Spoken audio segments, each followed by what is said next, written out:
Hey there, this is Will, and we're going to do a video now on formal proofs. This is going to be pages 347 on your in your book, and this will be also from section 9.3. Then we're going to do something from 9.4 on page 349.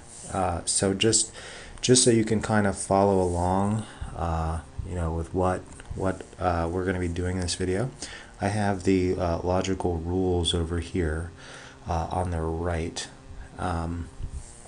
So you can just kind of see what I will be appealing to throughout the process. So let's go ahead and start with number one. Let's go ahead and start with number one. Yeah, I don't know. Is one too easy? Well, what the heck? We'll start with number one on page. Let's start over here. We'll just start with number one on page 347. All right. The first premise is A and B. A and B. The second premise is A or C, then D.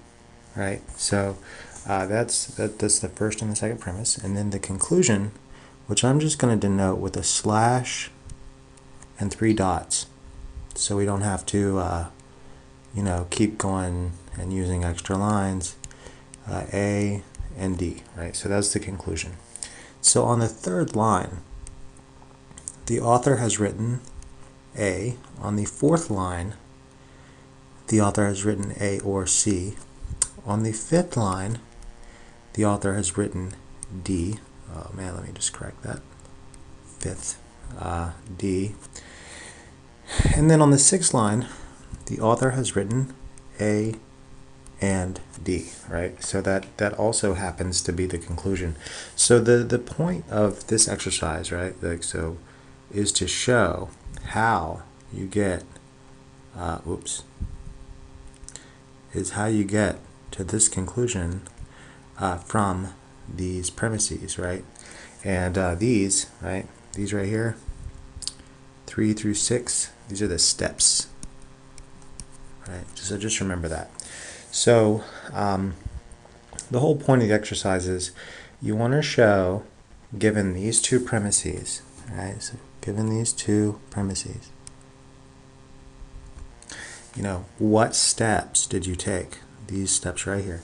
What steps did you take to reach this conclusion? And so we have some rules over here to the right. I can't draw. Oops. Can't actually draw on them, but they're over there. Hopefully you can see them in the video. So what steps can we take to actually reach our conclusion? Well, here we're just going to fill in the blanks and go through this. So the conclusion is A and D, right? And we have A here, right, which actually comes from premise 1, right? And we just use premise 1, we note that, and simplification. And we just look over here at this rule right here, and it shows us that that's actually a perfectly valid move, all right? Then we have A or C.